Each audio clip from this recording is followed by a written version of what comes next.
నువ్వేమైతావంటే doctor అని ఒకళ్ళు, engineer అని ఇంకొకళ్ళు, కలెక్టర్ అని, పోలీస్ అని, లాయర్ అని చెప్తుంటారు. కొందరు సినిమా యాక్టర్ అయితా అని చెప్తే ఇంకొందరు బిజినెస్ పెట్టుకుంటా లేదంటే ఏదో ఒక పార్టీల షరీకై పెద్ద లీడర్ అయితా అని చెప్తుంటారు. కానీ గీ కొలువులకు పోతానికి దైన్యం చేసేటోళ్ళు చాలా అంటే చాలా తక్కువ. కానీ వీళ్ళు ఇప్పటి సందే ట్రైనింగ్ అవుతున్నారు అబ్బా. చూస్తుంటే దేశం గెట్టుకాడ యుద్ధం చేసినట్టే ఉన్నదిలే. వీళ్ళంతా ఎన్సీసీ స్టూడెంట్స్. ఖమ్మం, వరంగల్ జిల్లాలకెళ్లి 760 మందికి ట్రైనింగ్ ఇస్తే ఆర్పారైనరు అంతా. వరంగల్ పోలీసు శిక్షణ కాలేజీలో గిట్ల వార్ మాక్ డ్రిల్ పెడితే యుద్ధం టైంలో ఎట్లుంటదో ఈడ చూపించిండ్రు. ఈ అన్ని ఒరిజినల్ తుపాకులే. ఏదెట్లా పనిచేస్తుందో చెప్తుంటే ఇంట్రెస్ట్ తోని చూసిర్రు చెల్లెమ్మలంతా.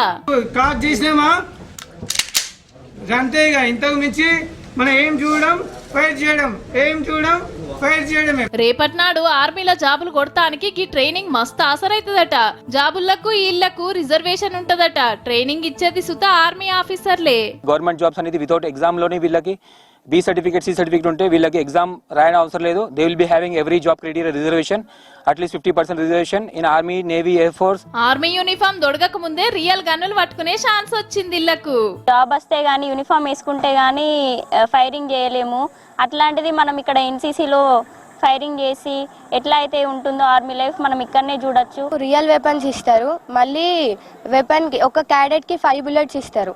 అంటే రౌండ్స్ మేము రియల్ వెపన్ తోని ఫైర్ చేస్తాం. రేపటి నాడు ఎంతమంది జవాన్ కొలువు కొడతారో, నేవీ ఆఫీసర్లు అవుతారో గానీ అందరికీ ఆల్ ది బెస్ట్.